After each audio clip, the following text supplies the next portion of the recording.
তাহাজ্জুদের নামাজে সেজদায় গিয়ে একটি দোয়া 10 বার পড়ুন, আপনার মনের সকল আশা আল্লাহ তাআলা পূরণ করে দিবেন।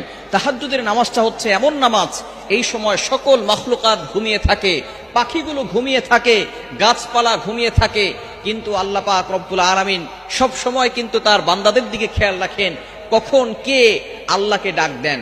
এই সময়টা আপনি নামাজে দাঁড়িয়ে যাবেন, ওযু করে নামাজে দাঁড়াবেন, কেননা মুয়াজ্জিন 5 বেলা মানুষকে ডাকে, হাইয়া আলাস সালাহ, হাইয়া আলাল ফালাহ, কাম টু দ্য সাকসেস, সফলতার দিকে আসো, কল্যাণের দিকে আসো। সুতরাং আপনি অবশ্যই একটা বেলা আছে যেই সময় আল্লাহ তাআলা নিজে বান্দাদেরকে ডাকতে থাকেন, সেটা হচ্ছে এই তাহাজ্জুদের সময়, রাতের শেষ অংশ।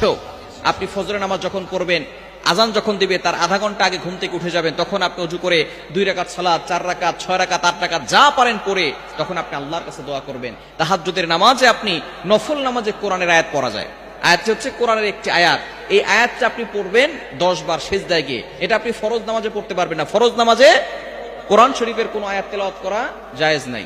আপনি এটা নফল নামাজে পড়বেন, তাহাজ্জুদ নামাজ যেহেতু নফল নামাজ, এই সময় আপনি লম্বা নামাজ পড়বেন এবং আপনার কাকুতি মিনতিগুলো আল্লাহর কাছে বলবেন, কেননা এই সময় আল্লাহ তাআলা নিজে প্রথম আসমানে এসে বান্দাদেরকে ডাকেন।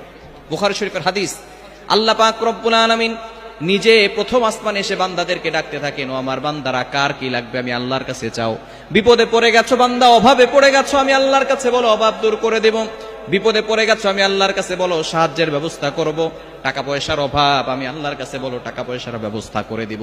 সুতরাং আমরা টাকা পয়সা লাগলে এমপির কাছে যাই, মন্ত্রীর কাছে যাই, মিনিস্টারের কাছে যাই। আপনি আল্লাহর কাছে চান, অবশ্যই আল্লাহ তাআলা আপনাকে দেওয়ার জন্য প্রস্তুত, কিন্তু আমরা চাওয়ার মতো চাইতে পারি না। এজন্য আপনি তাহাজ্জুদের নামাজ যখন পড়বেন, সিজদায় গিয়ে সুবহান রাব্বিয়াল আ'লা 3 বার পড়বেন। এরপরে আপনি একটা দোয়া পড়বেন, কোরআনুল কারীমের একটা আয়াত, আল্লাহ তাআলা নিজে শিক্ষা দিয়েছেন দোয়াটি হচ্ছে 2 নম্বর পারা 10 নম্বর পৃষ্ঠা 10-11 নম্বর লাইন, সূরা বাকারার 201 নম্বর আয়াত। রব্বানা আতিনা ফিদ দুনিয়া হাসানাতাও ওয়া ফিল আখিরাতি হাসানা ওয়া কিনা আযাবান নার। এই দোয়াটা 10 বার করে আপনি আল্লাহর কাছে বাংলায় দোয়া করতে পারেন।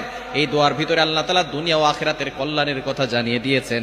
এজন্য যারা হজে যায় তখন কিন্তু হজরে আসওয়াদের কাছে যাওয়ার সময় তারা এই দোয়াটা পড়ে, রব্বানা আতিনা ফিদ দুনিয়া হাসানাতাও ওয়া ফিল আখিরাতি হাসানা ওয়া কিনা আযাবান নার। আয় আল্লাহ, আমাকে দুনিয়া এবং আখিরাত উভয় জগতের কল্যাণ দান করেন।